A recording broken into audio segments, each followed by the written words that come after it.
अखंड मंडलाकारं व्याप्तं येन चराचरं तत्पदं दर्शितं येन तस्मै श्री गुरुवे नमः. परमपूज्य गुरुदेव श्री श्री रविशंकरजी यांना विनम्र अभिवादन करतो. व्यासपीठावर उपस्थित असलेले कर्मयोगी, ज्यांच्याबद्दल माझ्या आजोबापासून मला वडिलांनी पण सांगितलं होतं की जाधव साहेबांचं काम, कारण माझे आजोबा काँग्रेसचे शंकरराव बरोबरचे खूप मोठे कार्यकर्ते होते. आणि आज मला खरंच मनस्वी आनंद होतोय की एक राजकीय व्यासपीठ असलेले नेते आपल्या सगळ्या शेतकऱ्यांचं कल्याण व्हावं, उद्धार व्हावा, आपली आर्थिक प्रगती व्हावी, समृद्धता यावी, आपला भविष्यकाळ उज्ज्वल व्हावा, यासाठी असे कार्यक्रम आयोजित करतायत. साहेब, मी तुमची स्तुती करायला या ठिकाणी आलेलो नाही. मंत्री महोदय, आदरणीय जाधव साहेब, अविनाश दादा, मी संपूर्ण भारत फिरतोय या 4 वर्षामध्ये, पण हे दुसरं तिसरं उदाहरण असं की अख्खं कुटुंब, मंत्री महोदय आणि एवढ्या मोठ्या प्रमाणावर हा कार्यक्रम आयोजित केलेला आहे. याच्या पाठीमागची सामाजिक बांधिलकी आणि खऱ्या अर्थानं जी पोटतिडकीला तळमळ असते की माझ्या मतदारसंघातला अन्नदाता हा समृद्ध व्हावा, यासाठी अशा कार्यक्रमाचं आयोजन करणं. नाहीतर आज आपण पाहतोय की फक्त राजकीय कार्यक्रमाची रेलचेल चालू आहे. आणि अशा धकाधकीच्या कार्यक्रमामध्ये मंत्री पुण्याहून या ठिकाणी येत आहेत. आज एवढं मोठं वय झालेले जाधव साहेब 15 मिनिट या कार्यक्रमाला अगोदर येत आहेत. तर खरंच मला आज खूप मनस्वी आनंद वाटतोय. आणि या ठिकाणी मंत्री महोदयांनी त्यांच्या मनोगतामध्ये या ठिकाणी सांगितलंय की वायर सर, तुम्ही जी काही टेक्निक डेव्हलप केलेली आहे जलतारा नावाची, आज ह्या टेक्निकनं तुम्ही तुमचा तालुका कसा समृद्ध केलाय, कसे टँकरचे गावं तुम्ही बागायतदार बनवलेले आहेत, आणि ही योजना किती सोपी आहे, किती शेतकऱ्यांसाठी म्हणजे महत्वाची आहे, आणि कशा पद्धतीने एका वेळी हजारो गावं आपण पाणीदार करू शकतो याबद्दल मनसोक्तपणे मार्गदर्शन करा. त्यांना कार्यक्रम आलेला आहे, मधून जरी त्यांना फोन आला आणि ते निघून गेले तरी माझी सगळ्यांना हात जोडून विनंती आहे की त्यांना जाऊ देऊ आपण. पण तुम्ही सगळेजण पुढचा अर्धा पाऊण तास 1 तास की जो आपल्या उज्ज्वल भविष्यासाठी एक नवीन संजीवनी देणारा मार्ग आहे, यावर लक्षपूर्वक ऐकावं, एवढीच आपल्या सगळ्यांना प्रार्थना करतो. व्यासपीठाला परत एकदा विनम्र अभिवादन करतो. समोर बसलेल्या पत्रकारांना नतमस्तक होतो आणि माझ्या मायबाप शेतकऱ्यांच्या चरणी परत एकदा वंदन करून या जलताराच्या एका नवा संजीवनी आणि शेतकऱ्यांच्या समृद्धीच्या कार्यक्रमाच्या या मनोगताला सुरुवात करतो. मी एकटा भाषण करणार नाही. माझी भाषण करण्याची आणि जलताराबद्दल मार्गदर्शन करण्याची एक वेगळी पद्धत आहे. मी तुम्हाला काही प्रश्न विचारणार आहे, त्याची मनसोक्तपणे तुम्ही उत्तरं द्यायची, कारण आपण सगळे शेतकरी आहेत. इथं आलेले सगळे शेतकरी आहेत का? हातवर करा. म्हणजे कार्यकर्ते जरी असले तरी आपला मूळ धंदा आणि व्यवसाय शेती आहे, हे बरोबर आहे ना? आता माझा तुम्हाला परत एक प्रश्न आहे की शेती व्यवसाय करण्यासाठी कोणकोणती साधनं लागतात? कोणकोणती साधनं लागतात सांगा, सांगा ना. आवाज येत नाही, सांगा. पाणी लागतं, आणखी काय काय लागतं? वीज लागते, आणखी जमीन लागते, आणखी बी बियाणं लागतं, खत औषध लागतात, आणि आता साहेबांनी सांगितलं AIचं तंत्रज्ञान पण लागतंय आणि ते आपल्याला आणायचं.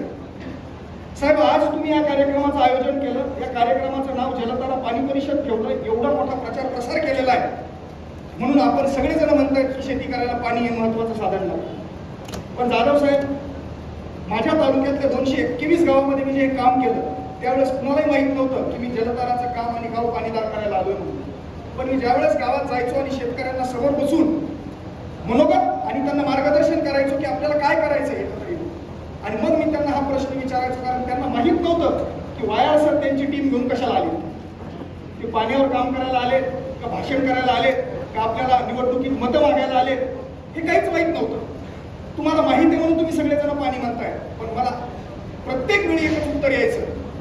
मी विचारायचो त्यांना शेती करायला कोणती साधनं लागतात, सगळे त्यांना सांगायचे बी भरण लागतं, खत औषधं लागतात, सगळे क्वालिटीचे लागतात, बैल लागतात, गाडी लागते, यंत्रसामुग्री लागते, गडी लागतात, बाया लागतात, सगळं सांगायचे.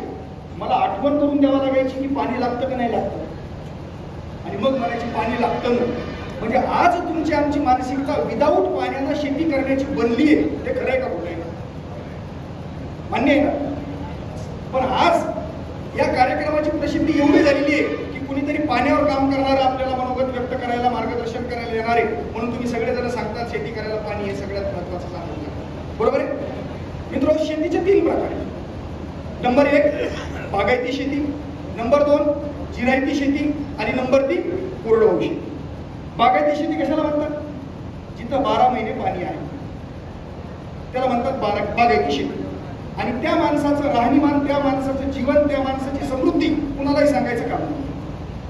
त्याचा टुमदार बंगला असतो, 4 चाकाची गाडी असते, मोटरसायकल असते आणि 12 महिने तो व्यस्त असतो, रिकामा घरात कोणीही नसतं. त्याला म्हणतात बागायती शेती आणि त्याचं उत्पन्न लाखात असतं.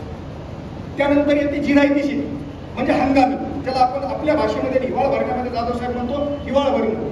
म्हणजे खरीपाचं पीक आणि रब्बीच्या पीक सीझनमध्ये 1 नाही तर 2 पाणी भेटतात आणि त्याच्यानंतर 4 महिने आपण उन्हाळ्यामध्ये रिकामी असतो लग्न सराई करायला. बरोबर ही गोष्ट.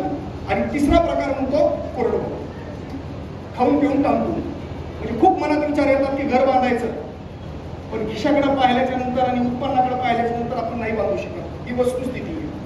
तर माझा एक विचार नाही या भागातल्या सगळ्या लोकांना की तुमच्या अहमदपूर तालुक्यामध्ये आणि ज्या ज्या पंचक्रोशीतून तुम्ही आलात तर तुम्ही तुमच्यापैकी किती बागायतदार शेतकऱ्यांचे 12 महिने पाण्याचे हक्कदार आहेत अशा हातवर्गात? 12 महिने पाणी आहे तुमच्याकडे 100% हात खाली का? किती जण जिरायतदार आहेत? जिरायतदार किती आहेत? जिरायती शेतीवाले. आणि त्याच्यानंतर नंबर 3 कोरडवाहू किती आहेत? 100% कोरडवाहू. मी अविनाश दादाला विचारू इच्छितो की यातलं सगळ्यात मोठं फिगर कोणती होती? कोरडवाहूचीच होती ना?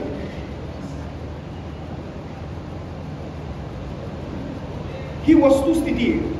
आता मला कोरडवाहू शेतकऱ्याला आणि जिरायती शेतकऱ्याला एक प्रश्न विचारायचा की आता आपण सगळेचे सगळे मागं 50 वर्ष म्हणजे आपल्या आजोबाने जी शेती केली होती, शेती तीच आहे, नाव त्याचे, माती तीच आहे, सगळ्या गोष्टी त्याच आहेत, फक्त पिढी बदलली आहे. म्हणजे आजोबाने केलेली शेती आज ज्यांची कोरडवाहू, मला त्यांना एक प्रश्न विचारायचा की 50 वर्षापूर्वी आजोबाच्या काळात तुमची हीच शेती कोरडवाहू होती का? होती? होती? नव्हती ना? बागायती होती ना? बागायती होती ना 50 वर्षापूर्वी. आज मला सांगा तुमची तर पाण्याची पातळी समजा बोर जर घेतला तर किती फूट खोल घ्यावा लागतो? 600 फुटावर. 50 वर्षापूर्वी एक तर बोरच घ्यावा लागत नव्हता. जर कधी घेतला तर माझ्या वैयक्तिक माहितीनुसार 15 वर्षाच्या 60 फुटावर पाणी लागायचं. बरोबर ही गोष्ट? बरोबर ही गोष्ट? बरोबर आहे. म्हणजे त्या काळामध्ये ही परिस्थिती नव्हती. आजोबाच्या काळामध्ये त्याच शेतामध्ये केळी होत्या, त्याच शेतात ऊस होता. तुम्हाला आठवत असेल, आठवा आपलं बालपण. आपण उन्हाळ्याच्या सुट्ट्यामध्ये शाळेतून जर आलो तर आपण त्या विहिरीमध्ये पोहणं शिकलेलो. माझा स्वतःचा अनुभव सांगतोय हा, मी लोकांचा सांगत नाही. ओढे नाले खळखळून 12 महिने व्हायचे. आज परिस्थिती अशी डिसेंबरमध्ये 60 आणि 70 फुटाच्या विहिरी कोरड्या पडल्या. 600, 700 फूट बोरवेलला पाण्याची पातळी म्हणजे ही काय म्हणता तुम्ही? पाण्याची पातळी नाही म्हणजे 600 फुटापर्यंत बोरवेल आहे ना? नॉर्मल आहे. म्हणजे मला नाही कळलं. पाण्याची पातळी कमी आहे त्याच्या खाली आहे. खाली आहे. मग मी कंपॅरिझन सांगतो तुम्हाला की मागच्या 60 वर्षापूर्वी 50 वर्षापूर्वी असं नव्हतं. बरोबर आहे. आणि मग वरचीवर पाण्याची पातळी खोल चाललेली आहे. आणि मग त्या 60 वर्षापूर्वीच्या 50 वर्षापूर्वीच्या बागायती शेती जिरायत्या झाल्या आणि जिरायती शेती कोरडवाहू झाली. पण याला कारण काय सांगा बरं? अशी परिस्थिती का आली याचं कारण मला तुम्हाला विचारायचं. सांगा का आलं? बरं त्या काळातही पाऊस होता. बरोबर आहे. त्या काळातही शेती होती, त्या काळातही लोक होते. उलट मंत्री महोदय साहेब तंत्रज्ञान नव्हतं, यंत्र सामुग्री नव्हती, सगळं काही नैसर्गिक होतं. पण तरी पण ते लोक 12 महिने बागायतदार का होते ना? आज आपण कोरडवाहू का झालो तर 50 फुटावरची पाणी पातळी 600 फुटापर्यंत का गेली? याचं उत्तर मला तुमच्याकडून विचारायचं. सांगा. जमिनीचं क्षेत्र कमी झालंय. 2 एकरचा माणूस बोर पाडणार आहे. बोरची संख्या वाढली, बोरची संख्या वाढली, विहिरीची संख्या वाढली. आणखीन काय पाण्याची पातळी एकदम खाली गेली. आणखी मोकळा बोला, एकदम मोकळं, शेतीवरचे बांध फुटून गेले. आणखी आणखी काय कारण असू शकतात? काय कारण असू शकतात सांगा. पाण्याची पातळी खोल जाण्याला कारण विचारतो मी, का गेली? पाणी कमी का झालं? आपण दुष्काळाच्या खाईमध्ये का गेलो? आपलं आर्थिक उत्पन्न का कमी झालं? पाण्याचा उपसा वाढला, या प्रमाणात जमिनीमध्ये नाही गेला. आणखी झाडाची संख्या कमी झाली. झाडाची संख्या कमी झाली. आणखी खूप सुंदर उत्तर दिले तुम्ही. सगळ्यांचं लक्ष माझ्याकडे असू द्या. अशी असंख्य उत्तरं येणार आहेत. पाण्याची पातळी खोल जाण्यासाठी मी जी कारणं तुम्हाला विचारली आणि तुम्ही सांगितलं की पहिल्यासारखे बांध राहिले नाहीत, पाण्याला थांबायला जागा राहिली नाही, झाडाची संख्या कमी झाली, बोरवेलची संख्या वाढली, विहिरीची संख्या वाढली. एकदम बरोबर कारण आहे. पण बऱ्याच वेळी मला शेतकरी मित्रांकडून हे कारण ऐकायला भेटतं की सर पहिल्यासारखा पाऊस मान राहिला नाही. हे मान्य आहे का? किती जणांना मान्य आहे? मला नाही मान्य. तुम्ही म्हणता कसं? हे बघा, जी सृष्टी आहे आणि जी एक शक्ती आहे ते कधीही या सृष्टीवर अन्याय करणार नाही. मला प्रत्येक ठिकाणी मंत्री महोदय आणि जाधव साहेब, प्रत्येक शेतकरी म्हणतो पहिल्यासारखा पाऊसमान राहिला नाही. त्या काळात खूप पाऊस पडायचे. मी म्हणाल पाऊसमान त्यासारखा राहिला नाही. त्यावेळी सतत पाऊस पडायचे, 8-8 दिवसाचे झडके लागायचे. आता ते लागत नाहीये. पण सरासरीनं जर 4 महिन्याचं कॅल्क्युलेशन केलं तर पाऊस तेवढाच पडतो. चुकायला कुठं माहितीये? 2-3 उत्तर दिली तुम्ही. बोरवेलची संख्या वाढली, विहिरीची संख्या वाढली. आपलं चुकायला कुठं? जो पाऊस पडायला लागलाय त्या पावसाला थांबायला जागा नाही. ते पाणी ताबडतोब उताराच्या दिशेनं वाहून चाललं. म्हणजे आज तुमच्या शिरूर नावाच्या गावाला जर पाऊस पडला तर तुम्ही घरून शेतामध्ये जाऊस तर तुम्हाला बाटलीत भरायला किंवा ग्लासमध्ये भरायला पण पाणी सापडत नाही. ते उताराला वाहून चाललं. मग जुन्या काळामध्ये काय होतं? जुन्या काळामध्ये हे सगळे मंडळी जी होती ती उन्हाळ्याच्या दिवसात रब्बीची हार्वेस्टिंग झाली की शेताला नांगरणी करायची दरवर्षी कंपल्सरी. आणि त्याच्यानंतर स्वतःच्या पैशानं बांध बंदिस्ती करायची आणि ते बांध कमरे इतकाले किंवा छाती इतकाले टाकायचे प्रत्येक एकरामध्ये. म्हणजे आलेला पाऊस आणि आलेलं पाणी त्याच एकरामध्ये साठावं आणि हळूहळू ते जमिनीमध्ये मुरावं, जमिनीचा ओलावा वाढवावा आणि पाण्याची पातळी पण वाढावी. सांगा मला आता बांध राहिले का? राहिले का? नाही, एकही बांध नाही. आता बांध कशाचे येतात? दगडाचे. म्हणजे एक जर वाहनी पाऊस पडला तर दगड वाहून जातात आणि मग अशा मंडळींना रोज 2 भावाच्या भांडणं मिटवायला वावरात जावं लागतं. तो म्हणतो की माझं शेत इकडून होतं, हा म्हणतो नाही हातभर इकडून होतं. ही वस्तुस्थिती. म्हणजे पाऊस पडतो आणि पाण्याला थांबायला जागा नाही, पाणी उताराला वाहून चाललं. ही सगळ्यात मोठी गोष्ट आहे. त्याच्यानंतर बोरची संख्या वाढली. म्हणजे आपण जमिनीतलं आहे ते काढायला लागलोय. भरायचं काम कुणाचंच नाही.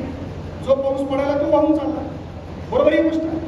आणि माझा जो अभ्यास आहे आता मी तुम्हाला सांगतो की मग जमिनीतली पाणी पातळी वाढवण्यासाठी काय करावं लागेल? आपल्याला जलसंधारणाची कामं करावी लागतील. पाणी अडवा, पाणी जिरवा करावं लागेल. बरोबर ही गोष्ट. कोणत्याही परिस्थितीमध्ये पडलेल्या पावसाला थांबवावं लागेल आणि नुसतं त्याला जमिनीच्या वर थांबून जमणार नाही तर त्याला जमिनीच्या भूगर्भामध्ये नेऊन जमिनीतली पाणी पातळी वाढवावं लागेल. शासनाच्या करोडो योजना आहेत, अरबो रुपयाचे बजेट येतं. पण आज तुम्ही आम्ही निरुत्साही का आहे? आपण मंदिरात बसतो, वामनी पाऊस पडतो, पण एकाच्याही मनात येत नाही की आमची संपत्ती ईश्वराने दिलेली आणि आमच्या डोळ्यात येतात ती वाहून चालली. बस आपण निवडणुकीच्याच गप्पा मारण्यामध्ये दंग आहेत, IPLच पाहण्यामध्ये दंग आहेत. ही वस्तुस्थिती सांगतो मी तुम्हाला. आणि पाऊस पडतो वाहून जातो. 4 महिने परमेश्वरानं, सृष्टीनं आपल्याला पुढच्या 8 महिने समृद्धीनं जगण्यासाठी ते 4 महिन्याचं ते साधन दिलेलं आहे. पण आपण आपल्या उघड्या डोळ्याला ते वाहून जातो आणि नुसते पाहतोय. आज पाणी पातळी वाढवण्यासाठी आपल्या सगळ्यांना जलसंधारणाची कामे करावी लागतील. पाणी अडवावं लागेल, पाणी जिरवावं लागेल. आणि मग जलसंधारण म्हणजे काय?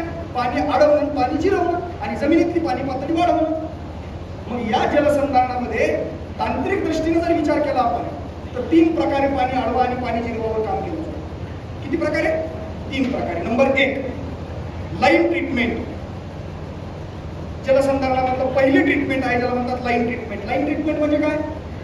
ओढे, नाले, नद्या यांचं खोलीकरण, रुंदीकरण करणं, त्याला स्वच्छ करणं, त्याचं पुनरुज्जीवन करणं आणि त्यातून वाहून येणाऱ्या पाण्याला बंधारे बांधून रोखणं, याला म्हणतात लाईन ट्रीटमेंट.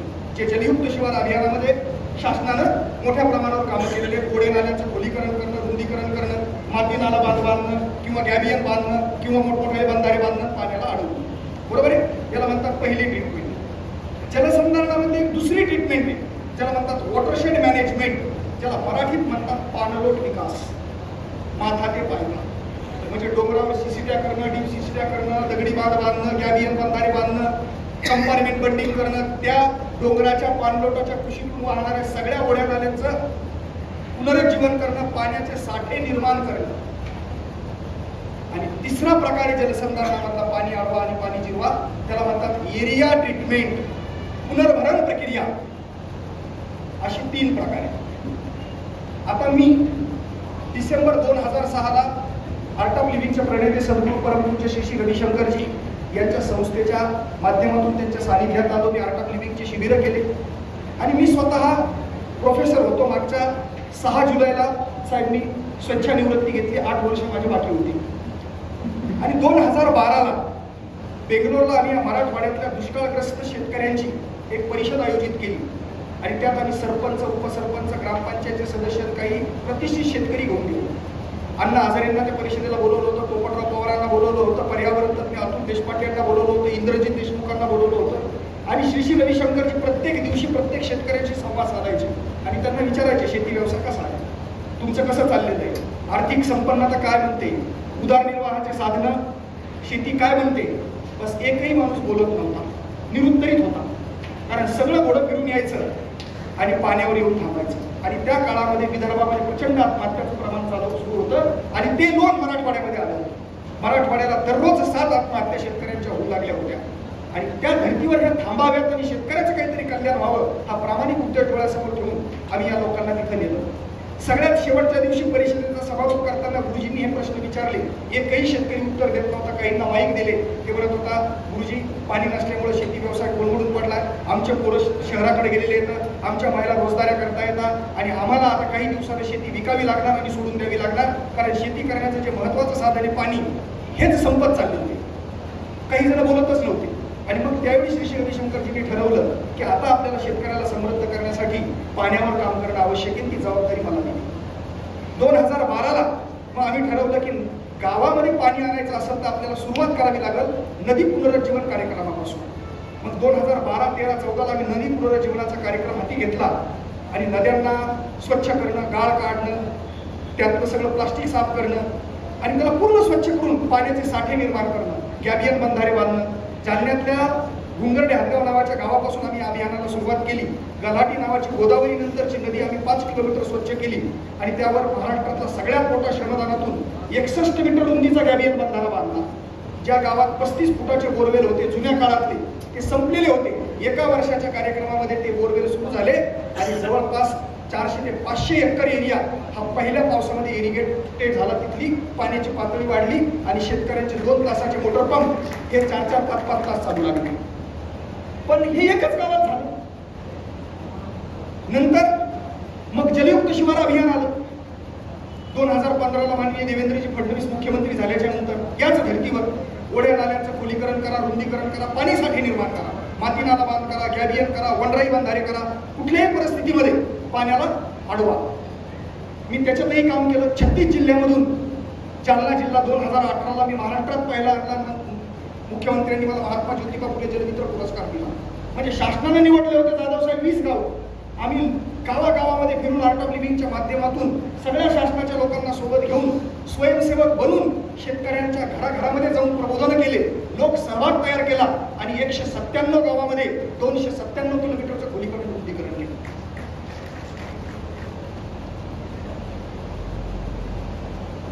तर ह्या सगळ्या कामामध्येही मला एक गोष्ट जाणवली की उदाहरणार्थ एका गावाला एक नदी आहे आणि त्या नदीचं आपण पुनरुज्जीवन केलं, बंधारे बांधले, पाणी अडवलं आणि गावाला 2000 एकरचा एरिया. मला जाणवलं जाधव साहेब हे की नदीच्या 500 मीटर इकडं पर्क्युलेशन झालं, 500 मीटर इकडं पर्क्युलेशन झालं आणि बाकीचा सगळा एरिया तसाच राहिला. कारण नदीच्या पर्क्युलेशनला ही लिमिटेड क्षमता आहे किंवा मर्यादा आहे. ते पूर्णच्या पूर्ण गावाला ते पाणी पर्क्युलेट होत नाही. तुम्ही हे पण पाहिलं असाल की धरण तुमच्या वर असतं आणि खाली पर्क्युलेशन नसतं. ते लोक कोरडे ठरले.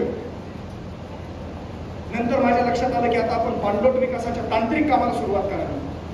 माथा ते पायथा, CCT, डीप CCT.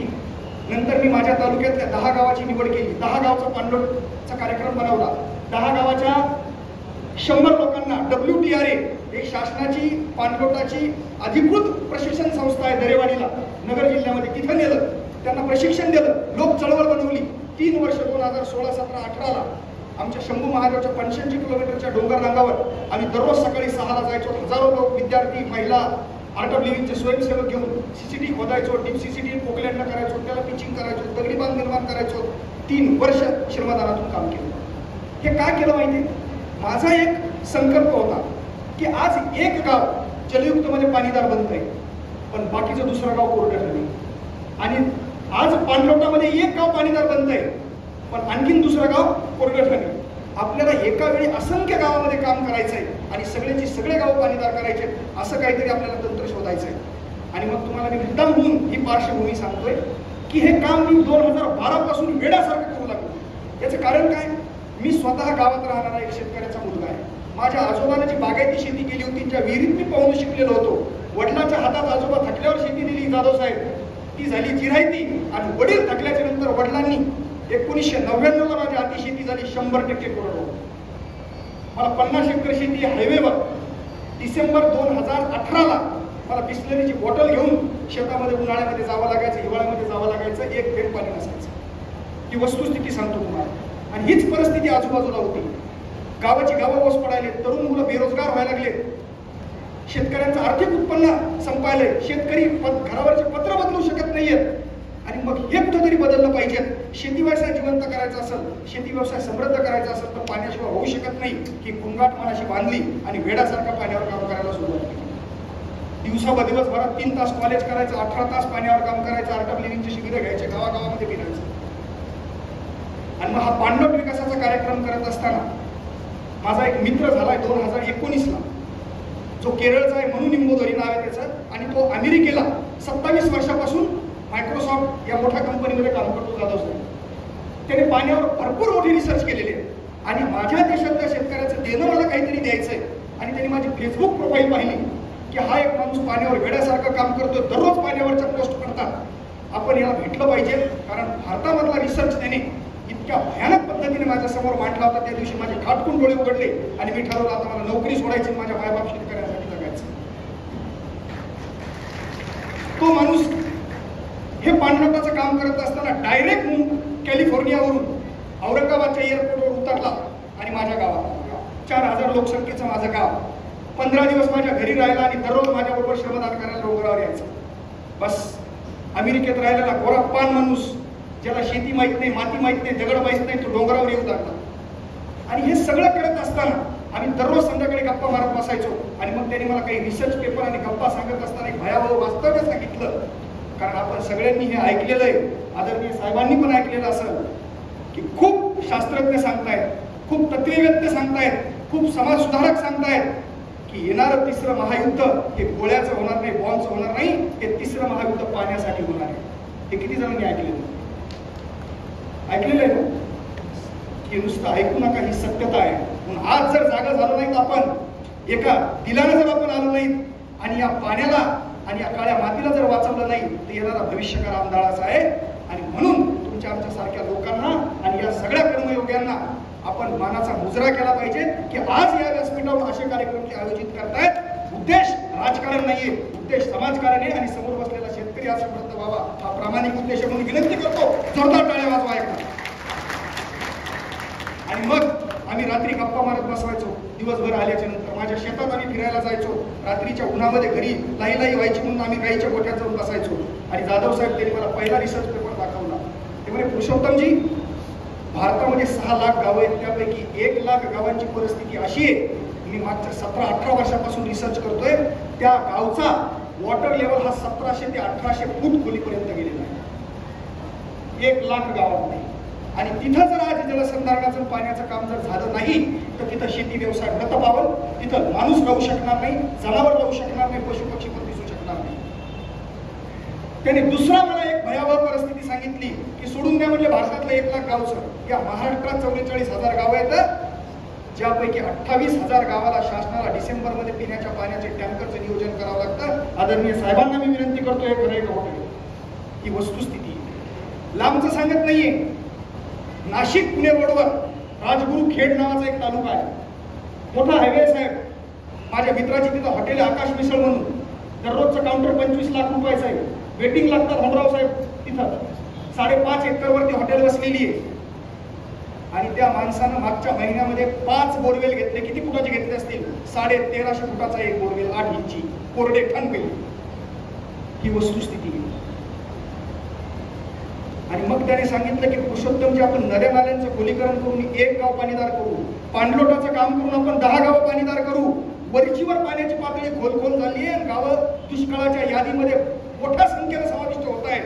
आपल्याला असं काहीतरी शोधावं लागेल की जे एका वेळी 100 गावात होईल, कमी वेळेमध्ये होईल, कमी यंत्रणेमध्ये होईल, कमी पैशामध्ये होईल. ही एक चळवळ बनवू आणि शेतकऱ्याला वाटलं पाहिजे की अरे, हे तर मी माझं स्वतः करू शकतो. मला शासनाची आवश्यकता नाही, मला कुणाच्या मार्गदर्शनाची आवश्यकता नाही. मी स्वतः पाणीदार होऊ शकतो. असं काहीतरी आपल्याला शोधावं लागतं. आणि मी ते भयावह सत्य ऐकून, कारण माझ्या जीवनाचं ध्येय मी ठरवलेलं आहे की माझ्या बापानं मला ज्यावेळी शिकताना महिन्याला जे पैसे यायचे, ते पैसे जमा करताना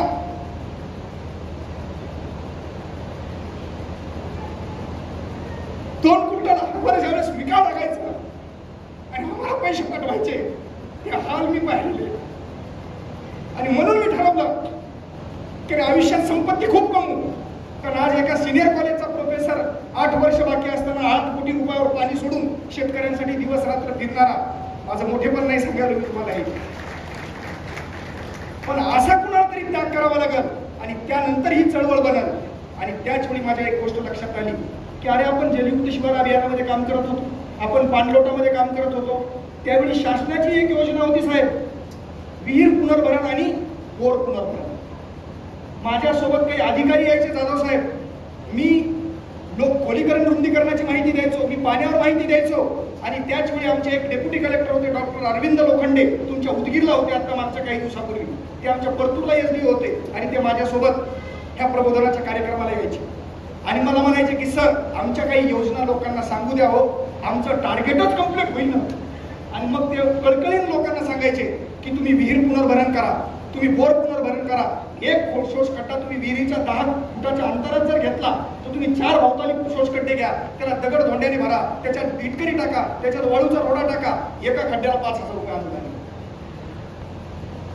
मी हे ऐकलं होतं आणि तीच गोष्ट माझ्या लक्षात आली की जर विहिरीच्या सभोवताली 10 फुटामध्ये 4 शोषखड्डे जर केले आणि त्याच्यात दगड भरले आणि पावसाच्या 4 महिन्यातलं पाणीच्या जर एरियामध्ये येऊन त्या खड्ड्यातून जमिनीच्या पोटात जात असेल तर विहीर 2 तास जास्त चालायला लागली. बोर पुनर्भरण जर केलं तर तो बोर 2 घंट्याने जास्त चालायला लागला.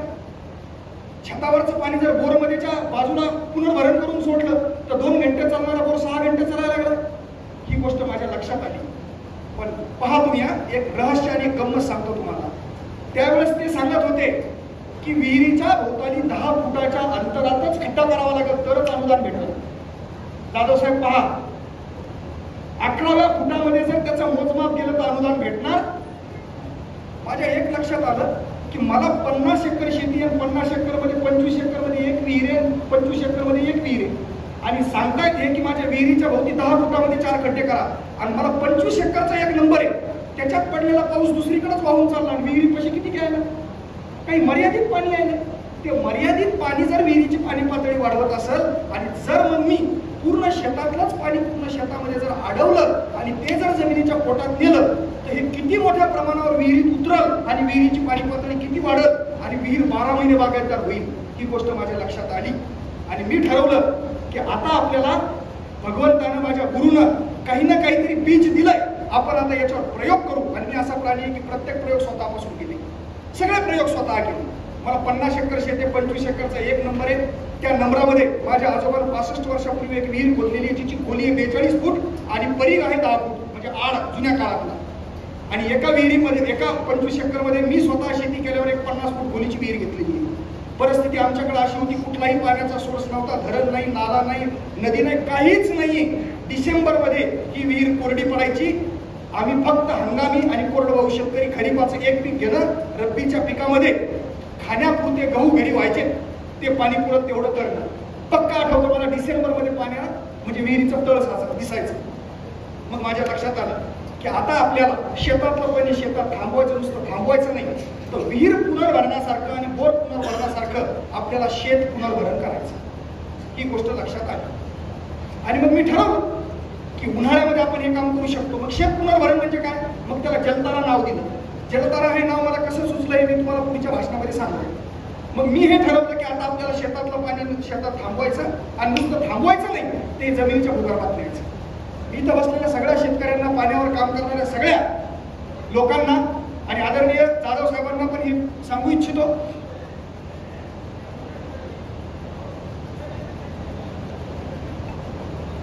बसतायत ते सगळेजण, आपण माझ्याकडे लक्ष द्या. आहे सगळ्यांचं लक्ष?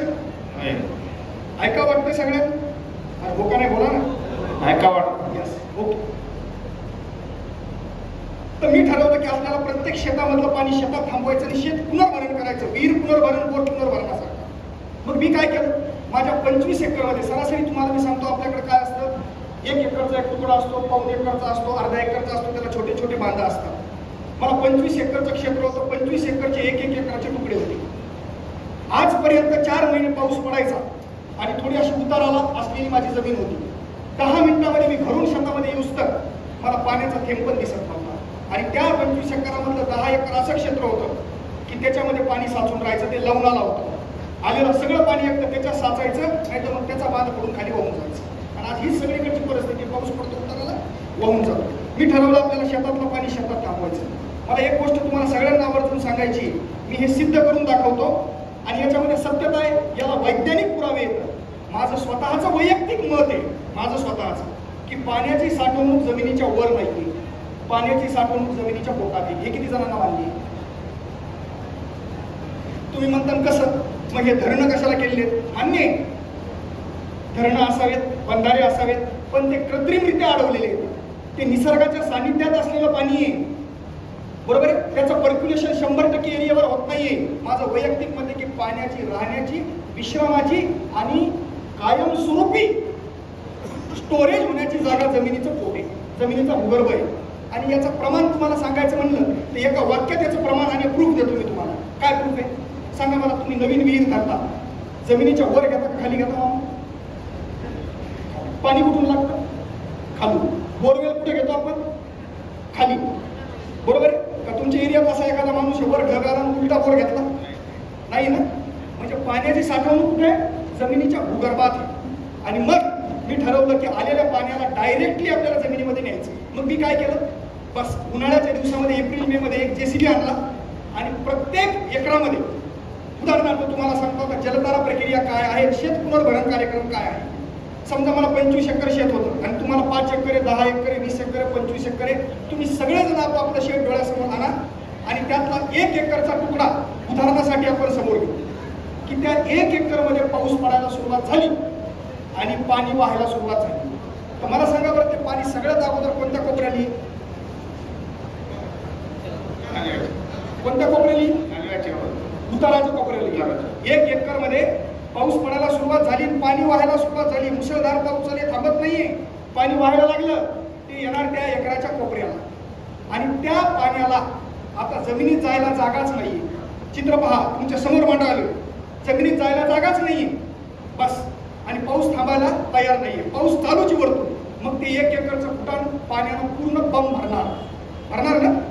आणि नंतर जिथून त्याला खाली जायचं तिथला बांध फोडणार आणि ते सगळंचे सगळं पाणी मातीला घेऊन खाली जाणार, बरोबर ही गोष्ट. त्याच्यानंतर खालचं कुटाण भरणार, त्याला पण खाली जाण्यासाठी मार्ग शोधणार, परत एक बांध फोडणार, माती घेऊन खाली जाणार आणि असं उताराला निघून जाणार. मी काय केलं, माझं ठरवलेलं होतं मला एकरातलं पाणी एकरातच थांबवायचं आणि ते डायरेक्ट जमिनीच्या पोटात न्यायचं. मी त्या 1 एकरच्या ज्या उताराचा कोपरा आहे त्या उताराला JCB मशीन नेला, एक 4x4 आणि 6 फुटाचं मार्किंग केलं आणि तिथं एक शोषखड्डा तयार केला. उद्देश काय होता, या एकरातलं पाणी डायरेक्टली त्या शोषखड्ड्यातून जमिनीमध्ये न्यायचं. असं 25 एकरमध्ये 30 शोषखड्डे केले. आणि मग डोक्यात आलं की आपण खड्डा करायला लागलो पण पाण्याबरोबर माती वाहून येणार आहे. त्या मातीसोबत पाणी जसं खाली जाईल तशी मातीनं तो खड्डा बुजून जाईल. साहजिक होतंय, 2 नाही तर 3 पावसामध्ये खड्डा बुजवून जाईल. मग माझ्या लक्षात आलं की मातीला वर ठेवायचं आणि पाण्याला फक्त खाली न्यायचं तर काय करायचं. मग त्या शोष खड्ड्यांचं टेक्निक माहित होतं मला. दगड टाका, मुरुम टाका, त्याच्यानंतर गोलगोटे टाका, इटकरीचे तुकडे टाका, कोळसा टाका, वाळूचा रोडा टाका असं म्हणतात ना, बरोबर आहे की नाही. पण आता हे तर मला स्केलवर करायचं होतं. 100 खड्डे करायचे होते. इतकं साहित्य मी कुठून आणू. मग माझ्या लक्षात आलं की विहिरीचं निघालेलं काळा पाषाणाचं जे दगड आहे, हा दगड आपण ट्रॉलीमध्ये भरू आणि हायड्रॉलिकनं खाली करून टाकू आणि पूर्ण खड्डा बुजवून टाकू. आमच्या भागामध्ये हायवेवर असल्यामुळे दगड भेटत नाही. मी 2,500 रुपये ब्रासनं 50 ट्रीप दगड विकत आणली आणि प्रत्येक दगडा खड्ड्यामध्ये ते दगड भरले. हे सगळं मी एप्रिल मे महिन्यामध्ये केलं. 25 एकरमध्ये 30 खड्डे, 25 एकरमध्ये 30 खड्डे. तसं एकराला एका खड्ड्याचं मापक त्यावेळी मी ठरवलेलं होतं. आणि मी तुम्हाला पुढे सांगणार आहे की मग हे मापक बदलतात कसे. जमिनीचा पोत पाहून एकाच्या जागेवर 2 येतात, कधी कधी 3 येतात, कधी कधी काळी माती असली त्याची साईज बदलते. या अभ्यासानं या 5 वर्षाच्या कालखंडामध्ये मला शिकायला भेटलं आणि नंतर मग मी ते त्या पद्धतीनं सगळ्यांना वाटायचं काम सुरू केलं. पण पहिल्यांदा मी एका एकरामध्ये 4x4 आणि 6 फुटाचा शोष खड्डा केला. आता 6 फुटाचं मापक का? कारण आमच्या भागामध्ये 5 फुटावर जाधव साहेब मुरुम लागतो आणि म्हणून मी त्याला मुरुमापर्यंत खोल केलं. मित्र, तुम्हाला मला सांगायचं की मुरुम हा पाण्याचा मित्र खडक आहे. म्हणजे मुरुमामध्ये पाणी जर शिरलं तर ते स्पंज सारखं जमिनीमध्ये शोषलं जातं आणि मुरुम हा पाण्याला धरून ठेवतो. म्हणून त्याचं नाव मुरुम ठेवलेलं आहे. मुरवणी असा त्याचा मराठीतला आणि व्यवहारातला अर्थ आहे. आणि म्हणून मी त्याला 6 फूट खोललेलं, त्याला दगडानं भरून टाकलं. अर्धा फूट जमिनीपासून दगड खाली घेतली, एकही मातीचा कण त्याच्या जाऊ द्यायला नाही. इतकं पद्धतशीर कार्यक्रम केला. 30 खड्डे भरून टाकले. उन्हाळ्यात काम संपलं. मला उत्सुकता होती की जे माझं एकरातलं पाणी बाग पडून जाणार आहे, जात होतं, आता ते खड्ड्यातून जमिनीमध्ये जाणार आहे. मी मार्ग केला त्याला जमिनीमध्ये जायला. मग जूनचा महिना आला. मृगातला पहिला पाऊस सुरू झाला, मुसळधार पाऊस. एवढ्या उत्सुकतेने मी शेतात गेलो, छत्री घेतली आणि पहिल्या खड्ड्याच्या जवळ जाऊन उभा टाकला. वाहुणी पाऊस सुरू झाला, पाणी वाहायला सुरुवात झालं. पहिलं पाणी आलं आणि खड्ड्यात उतरलं. मी तसाच उभा होतो छत्री घेऊन. 5 मिनिट झाले पाणी खाली चाललं होतं, 10 मिनिट झाले पाणी खाली चाललं होतं, 15 मिनिट झाले पाणी खाली चाललं होतं. मला वाटलं आता भरत मग भरत, आता भरत मग भरत नव्हता. मला वाटलं दुसरा खड्डा भरला असं. मी पहिल्या खड्ड्यापासून दुसऱ्या खड्ड्याकडे गेलो. 1 एकरामध्येच होते जवळजवळ. तोही खड्ड्यातून पाणी खाली चाललं होतं. म्हणजे जणू काही माझ्या जमिनीतल्या त्या कोपऱ्याला मी नरसाळे लावले आणि त्या नरसाळ्यातून ते पाणी जमिनीच्या पोटामध्ये, म्हणजे त्या हौदामध्ये म्हणा, राजनामध्ये म्हणा, कॅनमध्ये म्हणा किंवा त्या साठवणामध्ये म्हणा, फाड ते पाणी त्या खड्ड्यातून जमिनीच्या पोटात चालवायचं. 30 खड्ड्याकडे बेफार मूग पळत होतो. एकही खड्डा 2 तासाच्या पावसामध्ये ओव्हरफ्लो झाला नाही. प्रत्येक थेंब न थेंब जमिनीच्या पोटामध्ये गेला. 2 तासाच्या नंतर पाऊस थांबला. जे पाणी 2 तासाच्या पावसामध्ये माझं शेत बांध फोडून ओढ्या नाल्याला जात होतं, दुसऱ्याच्या शेतामध्ये जात होतं, एक थेंबही हजारो लाखो करोडो लिटर पाणी मोजमाप केलं असतं तर आपल्याला कळालं असतं. असं करोडो लिटर पाणी त्या 30 खड्ड्याच्या माध्यमातून जमिनीच्या भूगर्भात. आणि माझा 10 एकरचा एक तुकडा होता जो लवणाला होता. संध्याकाळी 6-6:30चा वेळ होता. त्या पण एरियामध्ये, त्या पण 10 एकरामध्ये मी एका एकरात 2 खड्डे केले होते. कारण मला माहित होतं इथं पाणी साचून राहतं. मित्र, त्याच्या अगोदर मला एकच गोष्ट तुम्हाला सांगू इच्छितो की आज तमाम भारतातल्या, अहमदपूरच्या, माझ्या वाटूरच्या, जालन्याच्या, औरंगाबादच्या, पुण्याच्या, भारतातल्या सगळ्या प्रांतातल्या, जगातल्या सगळ्या शेतकऱ्याच्या समोर 2 संकट. पहिलं संकट आहे पाण्याची पातळी प्रचंड खोल गेल्यामुळं आर्थिक उत्पन्न कमी झालं. किती जणांना मान्य आहे? हात वर करा. सर्वांनाच मान्य आहे. Okay, yes. आणि दुसरं संकट मागच्या 10 ते 15 वर्षापासून तुमच्या आमच्यावर आलेलं आहे. कोणतं संकट? ढगफुटीसारखे पाऊस पडतायत, बरोबर आहे? अतिवृष्टीसारखे पाऊस पडतायत. आणि ते कधी पडतायत माहिती आहे? खरीप पिकाची हार्वेस्टिंग येते. कापूस वेचायला येतो, सोयाबीन काढायला येतं, मूग उडीद तोडायला येतात. सप्टेंबर-ऑक्टोबरमध्ये एक ढग अहमदपूरच्या शिरूरवर येतो आणि फाटकून फुटतो. 100 मिलीमीटर पाऊस. दुसऱ्या दिवशी बातम्या, साहेबाचा आदेश, अतिवृष्टीचे पंचनामे करा. मी बोलतोय खरं, बरोबर आहे? आणि मग ते पाणी जमिनीत जायला जागा नसल्यामुळं 15-15 दिवस, एक महिना एका रानामध्ये साचून राहतं आणि मग त्याच्यामध्ये वापसा होत नाही. आणि तुमच्या भागात त्याला काय म्हणतात मला माहित नाही, पण आमच्या भागामध्ये म्हणतात रानची भडणी. काही भागा म्हणतात पाणी उफाणणी, काही भागामध्ये म्हणतात जमिनीनं पाणी धरून ठेवणे. आणि मग त्याच्यामध्ये रब्बीची पेरणीच करता येत नाही. आहेत ना हे दोन संकट? मी बोलतोय बरोबर आहेत का? बरोबर आहे.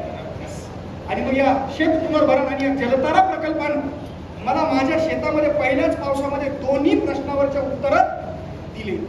पहिल्या प्रश्नाचं उत्तर काय मिळालं? जे पाणी आलं ते सगळं खड्ड्यातून जमिनीमध्ये गेलं आणि ज्या 10 एकरमध्ये गुडघ्या इतकं पाणी साचलं होतं, मी संध्याकाळी ते पाणी पाहून घरी निघून गेलो आणि दुसऱ्या दिवशी सकाळी उत्सुकतेने शेतात आलो. प्रामाणिकपणे सांगतो, त्या 10 एकरमध्ये गुडघ्या इतकं साचलेलं पाण्यातला एक थेंबही नव्हता साचलेला.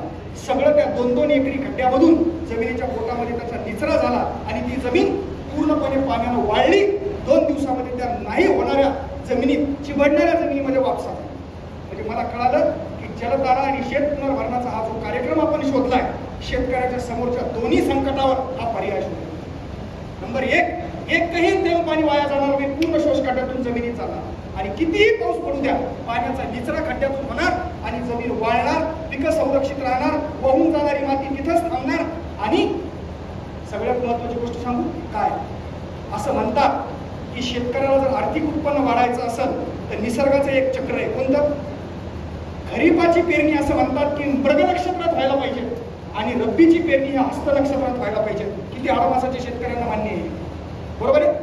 मुंग मागे उतारी येईल, मुंग मागे घरात धान्य ठेवायला जागा पुरणार नाही. मृगाच्या काळामध्ये जर तुमची खरीपाची पेरणी झाली ना तर त्या पिकाचा मोडच वेगळा असतो आणि हस्त नक्षत्रामध्ये जर रब्बीची पेरणी झाली ना तर त्या पिकाचा मोडच वेगळा असतो. आणि माझा मायबाप शेतकरी मागच्या 25 वर्षापासून कधीच मृगात पेरणी करू शकत नाही आणि कधीच हस्तामध्ये रब्बीची पेरणी करू शकत नाही. ह्या पाणी धरल्यामुळे रब्बीच्या पेरण्याच होईल.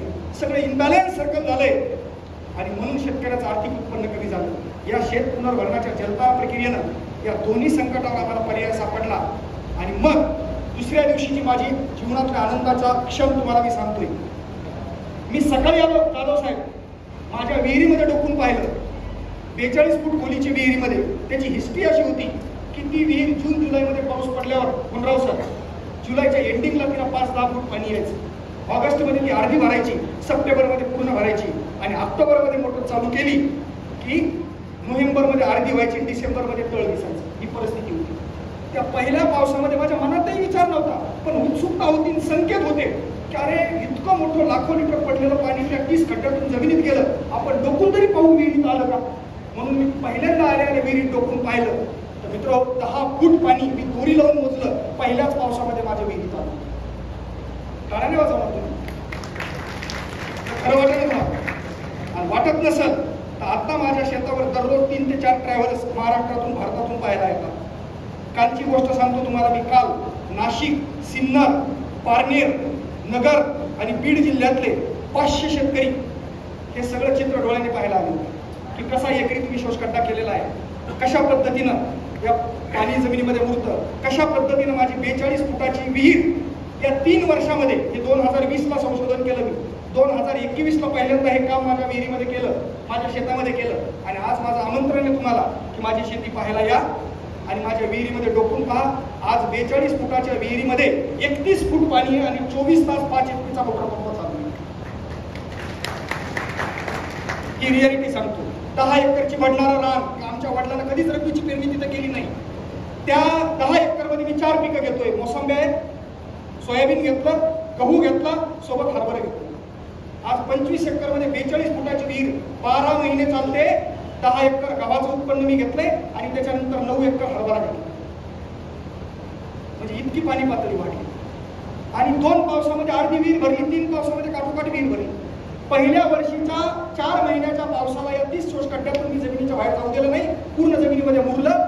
आणि ते पाणी आणि 25 एकरमध्ये मुरलेलं पाणी, एवढी 25 एकरची पाणी पातळी वाढली की पहिल्याच वर्षीच्या सीझनमध्ये माझी विहीर जवळपास तुम्हाला मी सांगतो मार्च पर्यंत चालली. म्हणजे जी डिसेंबरमध्ये कोरडी पडायची ती मार्च पर्यंत चालली. आणि जे आजपर्यंत मी न घेतलेले पिकं, गहू आणि हरभरा, मला 2 पिकं सापडली. म्हणजे घरचा गहू खायला भेटला आणि हरभरा विकायला भेटलं आणि त्याच्यातून 2 पैसे मला मिळाले. आणि मग माझ्या लक्षात आलं, थांबू का 2 मिनिट साहेब जाईपर्यंत? नाही, बसा सगळे खाली बसा.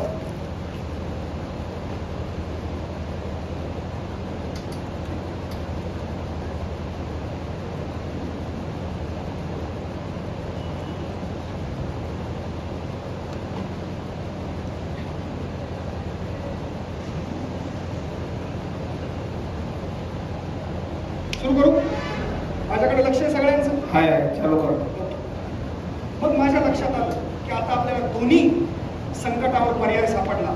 आणि मग मी ठरवलं, कारण मी अर्थाप्लिकेशनचा साधक आहे, माझ्या गुरुनी शिकवलेलं आहे की प्रेम, ज्ञान आणि आनंद जितकं वाटताल तितकं तुम्ही श्रीमंत होताल आणि तितके तुम्ही समाधानी आनंदी होताल. आणि मग मी ठरवलं की आता आपल्याला हा प्रकल्प मोठ्या प्रमाणावर राबवायचा आहे. कारण माझ्या मित्राने जे सांगितलं होतं की भारतातले 1 लाख गावं आपल्याला पाणीदार करायचे, तर महाराष्ट्रातले 28,000 गावं आपल्याला पाणीदार करायचे. मग मी ठरवलं की आता आपल्याला याला पायलट प्रोजेक्टमध्ये रूपांतरित करायचं. आणि मी परतूर मंठा तालुक्यातला रहिवाशी आहे.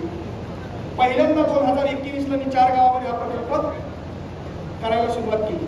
मंठा तालुक्यातले 4 गावं निवडले, ज्या गावाला डिसेंबरमध्ये ट्रॅक्टर यायचं, जानेवारीमध्ये लोक निर्वासित व्हायचे, ते 4 गावं निवडले. पळसखेडा, मेसखेडा, झाटखेडा आणि पिंपरखेडा. या गावामध्ये आम्ही उन्हाळ्यामध्ये प्रत्येक एकरामध्ये 1 किंवा 2 शोषखड्डे केले. स्वतः शेतकऱ्यांनी ते दगडानं भरले. 4 महिन्याच्या पावसाळ्यातला प्रत्येक थेंब थेंब जमिनीच्या भूगर्भामध्ये मुरवला. आज तुम्हाला अतिशोक्ती सांगत नाहीये, 4ही गावं 12 महिने बागायत लागली, 3 वर्षात 4ही गावं. आणि मी हे अतिशोक्ती सांगत नाही, मला निमंत्रण देतो तुम्हाला, त्या गावातल्या लोकांचे मोबाईल नंबर देतो.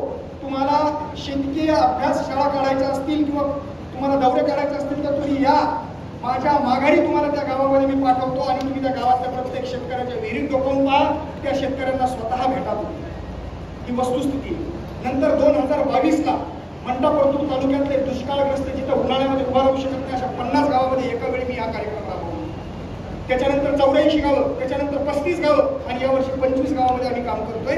या 4 वर्षामध्ये 181 गावामध्ये आम्ही जलताराचे 86,500 शोषखड्डे तयार केले. आणि 1.5 ते 2.25 लाख कोरडवाहू जमीन ही 100% ओलिताखाली आणली. आणि 2 पिकावरचा शेतकरी 6 पिकावर आणला. आणि मग या योजनेला नाव दिलं जलतारा. हे जलतारा नाव कसं पडलं? उन्हाळ्याच्या दिवसामध्ये मी ज्यावेळेस काम करायचो त्यावेळेस माझ्या शेतामध्ये मी संध्याकाळच्या वेळी जेसीबी चालू होता, मार्किंग केलेलं होतं, खड्डे करणे चालू होते. जाधव साहेब, मी बाजावर गाईच्या कोठ्यामध्ये झोपलो होतो, चांगलं टिपूर पडलेलं होतं. डोक्यात एकच विचार होता की माझा मायबाप समृद्ध करायचा आहे, गावं पाणीदार करायचे, पावसाचा थेंब थेंब थांबवायचा आहे, तो जमिनीच्या भूगर्भात न्यायचा आहे, त्याची पाणी पातळी वाढवायची. आणि बस हे 4x4चे खड्डे करायचे, दगडानं भरायचे, पाणी जमिनीत न्यायचंय. आणि त्या विचारामध्ये मी बाजावर झोपलेलो होतो. आकाशात पाहिलं तर चांदणं टिपूर पडलेलं होतं. ते चांदणे इतके चमचमत होते आणि इतका आनंद देऊ लागले. आणि मग डोक्यात विचार आला की आपण पण जमिनीवर असेच खड्डे करतोय, त्या खड्ड्याच्या माध्यमातून ते पाणी जमिनीच्या भूगर्भात जाणारे आणि शेतकऱ्याची पाणी सात पातळीवर वाढून त्याची समृद्धता येणारे. आणि मग लक्षात आलं की ते तारे जसे तसेच खाली आपण खड्ड्याच्या रूपाने तारे करतोय, पण त्याच्यातून पाणी जाणारे, जल जाणारे. मग जल आणि तारा या दोघांचं मिलन झालं आणि जलतारा नावाचा जन्म. आणि मग ही योजना 4 वर्षात 181 गावामध्ये दिली.